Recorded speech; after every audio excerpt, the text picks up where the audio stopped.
اعوذ باللہ من الشیطان الرجیم، بسم اللہ الرحمن الرحیم۔ مومنین کرام کا شکر گزار ہوں کہ بڑے شوق سے اس وائس بک کو سن رہے ہیں، اور یہ اس وائس بک کا آخری حصہ ہے جو جناب مختار کی شہادت پر منتج ہوگا۔ تو یہی گزارش ہے کہ چینل کو سبسکرائب کروائیے اور بیل آئیکن کے بٹن کو جو ہے وہ پریس کیجیے، اور ان کلپس کو زیادہ سے زیادہ شیئر کیجیے تاکہ یہ پیغام دور تک پہنچ سکے۔ ہم تمام لوگوں کے لیے دعا گو بھی ہوں اور شکر گزار بھی ہوں کہ جو حقیقتیں لوگوں تک پہنچانے کی کوشش کر رہے ہیں۔ آگے سنیے۔ وہ تمام لوگ جن کے عزیز و رشتہ دار مختار کے ہاتھوں تہہ تیگ ہو چکے تھے، ان کے دل مختار کے خلاف نفرت سے بھرے ہوئے تھے۔ وہ پہلے ہی ان سے بدلہ لینے کو تڑپ رہے تھے۔ انہیں اس جذبے کی تسکین کا موقع ملا تو وہ جنگ کے لیے تیار ہو گئے۔ مصعب نے دیکھا کہ رائے عامہ ہموار ہو چکی ہے تو اس نے اپنے کچھ معتمد ساتھیوں کو بلایا اور ان سے بولا کہ ضرورت اس امر کی ہے کہ کچھ ہوشیار لوگ خفیہ طور پر کوفے کی جانب روانہ ہوں، جو بڑی خاموشی کے ساتھ سرگرم عمل رہیں اور عوام کو مختار سے برگشتہ کریں۔ اس کے ساتھ ساتھ وہ نہایت رازداری سے اپنے تمام لوگوں سے وفاداری کا حلف لے لیں جو مختار کو معزول دیکھنا چاہتے ہیں، تاکہ جب ہماری فوجیں کوفے پر یلغار کریں تو ان کے دل اور ان کی تلواریں ہمارا ساتھ دیں۔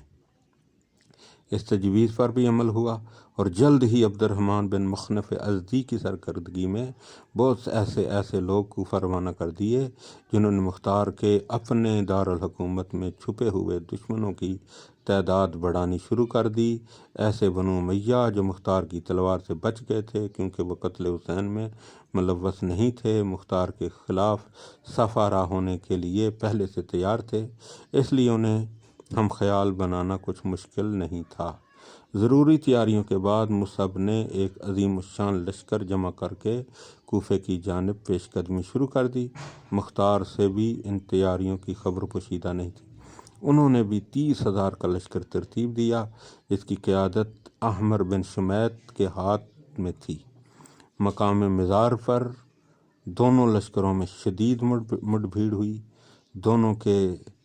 دونوں طرف کے لشکری بڑی بے جگری سے آمادہ پیکار ہوئے، لیکن مصعب کی فوج تعداد میں کئی گنا زیادہ تھی اور اسے تازہ کمک برابر پہنچ رہی تھی۔ مختار کے لشکر میں سے کئی لوگ خریدے جا چکے تھے، بہت سوں کو بدظن کر دیا گیا تھا۔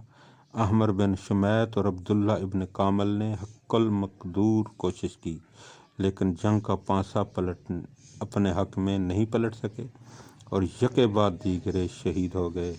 ان کی شہادت سے لشکر کے حوصلے ٹوٹ گئے اور وہ دل چھوڑ بیٹھے اور فرار میں ہی اپنی نجات سمجھی۔ مختار کے فرستادہ یہ بری خبر ان تک لے کر آئے تو انہوں نے آہ سرد بھر کر کہا، انا للہ و انا الیہ راجعون۔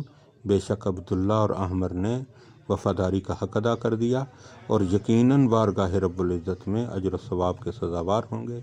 ہم نے اس حکومت سے اس دنیا میں جو مقصد حاصل کرنا تھا وہ کر لیا ہے، یعنی سید الشہداء کے قاتلوں کو قتل کرنا۔ اب ہمیں نہ حکومت کی حاجت ہے نہ مال دنیا کی۔ ہم اپنے خدا اور اپنے رسول کے سامنے سرخرو ہیں، یہی ہماری آخرت کا اثاثہ ہے۔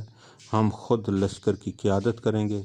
خدا اس مصعب کا ابن زبیر کا غرور خاک میں ملا۔ مصعب کے حوصلے بہت بلند ہو چکے تھے۔ وہ جانتا تھا کہ دونوں جرنیلوں کی شہادت سے مختار کے بازو ٹوٹ چکے ہیں، ان کے لشکر کی ہمتیں پست ہو چکی ہیں۔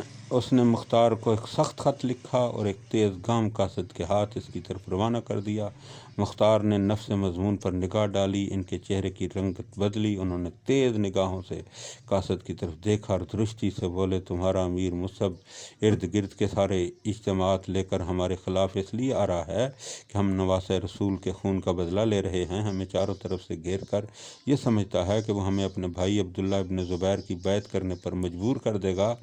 یہ اس کی خام خیالی ہے اور وسوسہ شیطانی ہے۔ اس سے کہہ دو کہ مختار نے امام زین العابدین علیہ السلام کی بیعت کی ہے، ان کی موجودگی میں کسی کی بیعت اصولاً نہیں ہو سکتی۔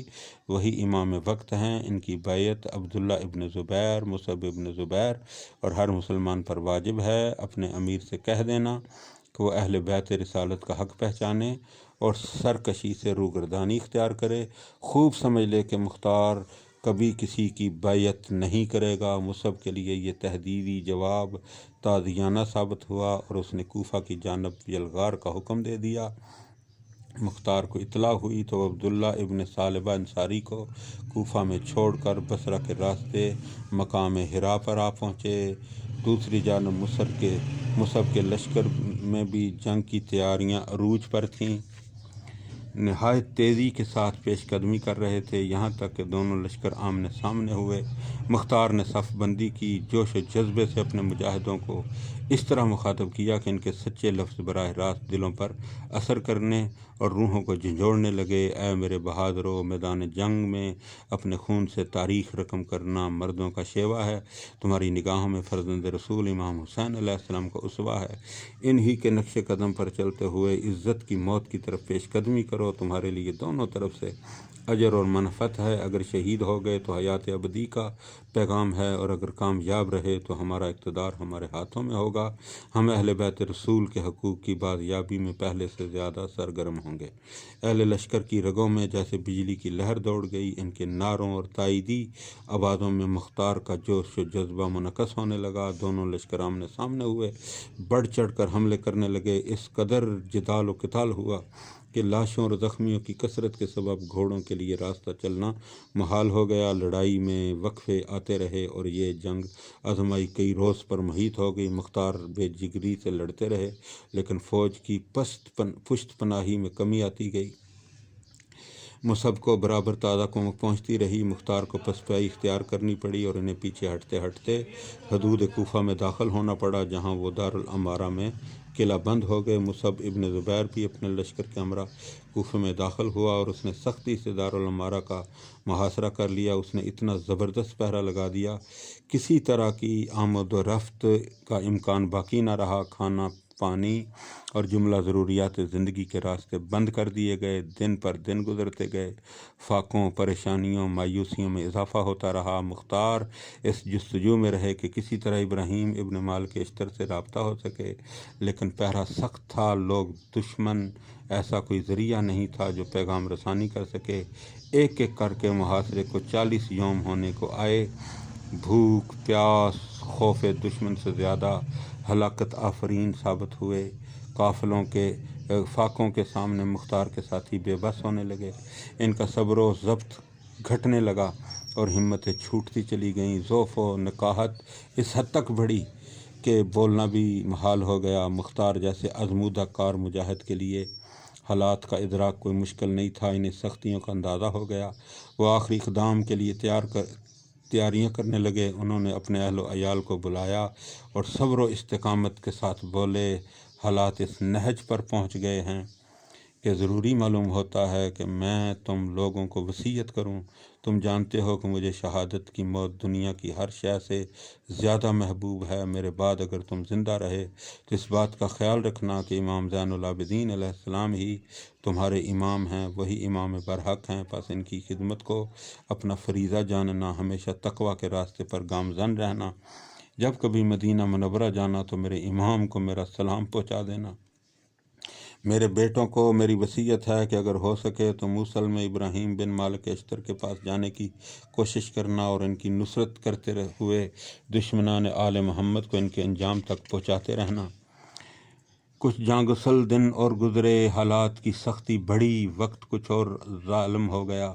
مختار نے اپنی سی ہر کوشش کر دیکھی، لیکن نہ محاصرہ ٹوٹتا، نہ ابراہیم تک کوئی پیغام پہنچنے کا ذریعہ اور آس تھی۔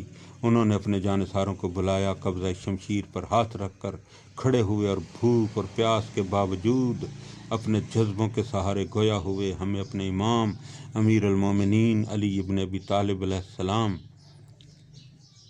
کے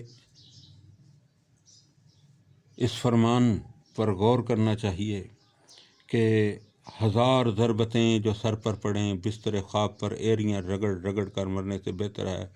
ہم بھی اپنے خدا کو گواہ بنا کر کہتے ہیں کہ ذات ذلت و خواری کے ساتھ اپنے آپ کو دشمن کے حوالے کرنے سے بہتر ہے کہ ہم درجہ شہادت کی جانب پیش قدمی اختیار کریں اور اپنے امام سید الشہداء حسین علیہ السلام کی سنت کی پیروی کرتے ہوئے دشمنان سے آخری دم تک مقابلہ کریں۔ تم میں سے جو کوئی میرا ساتھ دینا چاہتا ہے وہ ہتھیار باندھ لے۔ مجھے زندگی کی کوئی ہوس نہیں، نہ ہی اقتدار کا حصول میری آرزو ہے۔ میں اپنا مقصد یعنی قاتلان حسین سے بدلہ حاصل کر چکا ہوں۔ اگر کوئی حسرت باقی ہے تو یہی کہ شہید ہو کر اپنے امام کے دیدار کا شرف حاصل کروں۔ ذوف و نکاحت سے پھیکی پھیکی آنکھوں نے ایک دوسرے کی طرف دیکھا۔ بھوک اور پیاس سے نڈھال چہروں پر عزم و ہمت کی سرخی کہیں کہیں پھوٹی۔ اکثر کی ہمتیں ان کے خشک پیاسے ہونٹوں کی طرح تڑکی ہوئی تھیں۔ کچھ سے تو بات کرنا ہی محال تھا۔ مایوس دل والوں نے ہتھیار ڈال دیے اور امان حاصل کرنے کی بات کی، لیکن مختار کی شجاعت اور عزت نفس نے فوراً ہی ٹوک دیا۔ ایسے لوگوں سے امان کی درخواست کرنا جو اپنے رسول کے قرابت داروں کو بھی نہیں پہچانتے، جن سے محبت کرنے کا حکم قرآن میں موجود ہے، کن نتائج کا باعث ہو سکتی ہے؟ کیا تم نہیں جانتے ان لوگوں نے حسین علیہ السلام جیسے نادر روزگار فرزند رسول کے ساتھ کیا کیا؟ کیا کسی سے پوشیدہ ہے؟ ایک مومن کے لیے تو بس ایک ہی راستہ ہے جو اس کے امام کا راستہ ہے۔ ذلت و خواری کی زندگی سے عزت کی موت بہتر ہے۔ مختار کے ان لفظوں نے مردہ تنوں میں زندگی کی رمق دوڑا دی، کچھ عزم والوں کے عزائم کو تازہ کر دیا۔ مومنوں کے جذبہ ایمانی میں ہلچل سی پیدا ہو گئی اور ایک ایک کر کے کچھ شجاع آگے بڑھے اور مختار کے قبضہ شمشیر پر رکھے ہوئے ہاتھوں پر اپنے ہاتھ رکھ دیے، اور پھر مختار ان ساتھیوں کو لے کر دارالعمارہ کا دروازہ کھول کر ایک بار لشکر کے سامنے آ گئے۔ تلواروں سے تلواریں ٹکرائیں اور بہت سے منافقوں کو جہنم واصل کرتی رہیں۔ کب تک لڑتے؟ چند ساتھی تھے، زخمی ہوتے چلے گئے، ساتھی شہید ہو گئے، اور آخر میں جناب مختار پر اتنے تیر برسائے گئے، مختار گھسٹتے ہوئے مسجد کوفہ میں داخل ہوئے اور بالکل اس مقام پر ان کا سر تن سے جدا کیا گیا جہاں پر امیر المومنین علیہ السلام پر حالت سجدہ میں وار کر کے انہیں زخمی کیا گیا تھا۔ یعنی وہی مقام تھا جہاں پر فزتو برب کعبہ کی صدا بلند ہوئی تھی۔